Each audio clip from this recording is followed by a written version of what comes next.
ओम उमा महेश्वराय नमः। हमारे YouTube channel पर आप सभी दोस्तों का हार्दिक स्वागत है। सावन माह महात्म 14वां अध्याय, नाग पंचमी व्रत का महात्म।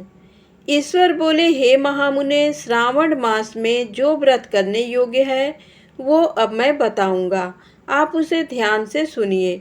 चतुर्थी तिथि को एक बार भोजन करें और पंचमी को नक्त भोजन करें। स्वर्ण, चांदी, काष्ठ अथवा मिट्टी का 5 फनों वाला सुंदर नाग बनाकर पंचमी के दिन उस नाग की भक्ति पूर्वक पूजा करनी चाहिए। द्वार के दोनों ओर गोबर से बड़े बड़े नाग बनाएं और दधि, शुभ दुर्वाकुरों, कनेर, मालती, चमेली, चंपा के फूलों, गंधों, अक्षतों, धूपों तथा मनोहर दीपों से उनकी विधिवत पूजा करें। उसके बाद ब्राह्मणों को घृत, मोदक तथा खीर का भोजन कराएं। इसके बाद अनंत, वासुकी, शेष, पद्मनाभ, कंबल, कारकोटक, अश्व, 8वां धृतराष्ट्र, शंखपाल, काली तथा तक्षक, इन सब नागकुल के अधिपतियों को तथा इनकी माता कद्रु को भी हल्दी और चंदन से दीवार पर लिखकर फूलों आदि से इनकी पूजा करें। उसके बाद बुद्धिमान को चाहिए कि वामी में प्रत्यक्ष नागों का पूजन करें और उन्हें दूध पिलाएं। घृत तथा शर्करा मिश्रित पर्याप्त दुग्ध उन्हें अर्पित करें। उस दिन व्यक्ति लोहे के पात्र में पूड़ी आदि न बनाए। नैवेद्य के लिए गोधूम का पायस भक्ति पूर्वक अर्पण करे। भुने हुए चने, धान का लावा तथा जो सर्पों को अर्पित करना चाहिए और स्वयं भी उन्हें ग्रहण करना चाहिए। बच्चों को भी यही खिलाना चाहिए, इससे उनके दांत मजबूत होते हैं। सांप की बाम्बी के पास श्रृंगार युक्त स्त्रियों को गायन तथा वादन करना चाहिए और इस दिन को उत्सव की तरह मनाना चाहिए। इस विधि से व्रत करने पर सर्प से कभी भी भय नहीं होता है। हे विप्र, मैं लोगों के हित की कामना से आपसे कुछ और भी कहूँगा। हे महामुने, आप उसे सुनिए। हे वत्स, नाग के द्वारा डसा गया मनुष्य मरने के बाद अधोगति को प्राप्त होता है और अधोगति में पहुंचकर वह तामसी सर्प होता है। इसके निवृत्ति के लिए पूर्वोक्त विधि से एक भुक्त आदि समस्त कृत्य करें और ब्राह्मणों से नाग निर्माण तथा पूजा आदि आदर पूर्वक कराएं।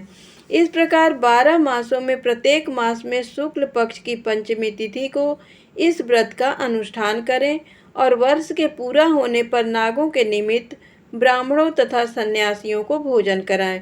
किसी पुराण ज्ञाता ब्राह्मण को रत्न जटित सुवर्णमय नाग और सभी उप संस्कारों से युक्त तथा बछड़े सहित गौ प्रदान करें।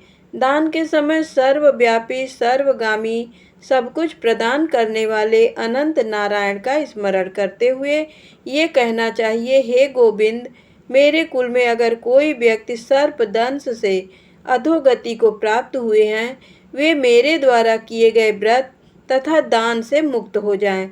ऐसा उच्चारण करके अक्षत युक्त तथा श्वेत चंदन मिश्रित जल वासुदेव के समक्ष भक्ति पूर्वक जल में छोड़ दें।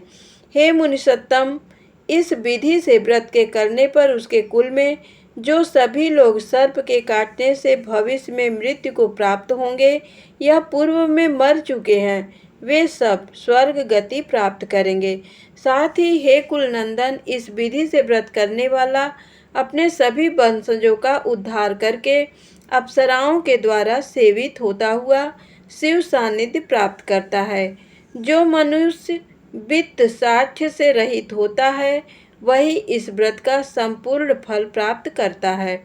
जो लोग शुक्ल पक्ष की सभी पंचमी तिथियों में नक्त व्रत करके भक्ति संपन्न होकर पुष्प आदि उपहारों से सौभाग्यशाली नागों का पूजन करते हैं, उनके घरों में मणियों की किरणों से विभूषित अंगों वाले सर्प उन्हें अभय देने वाले होते हैं और उनके ऊपर प्रसन्न रहते हैं।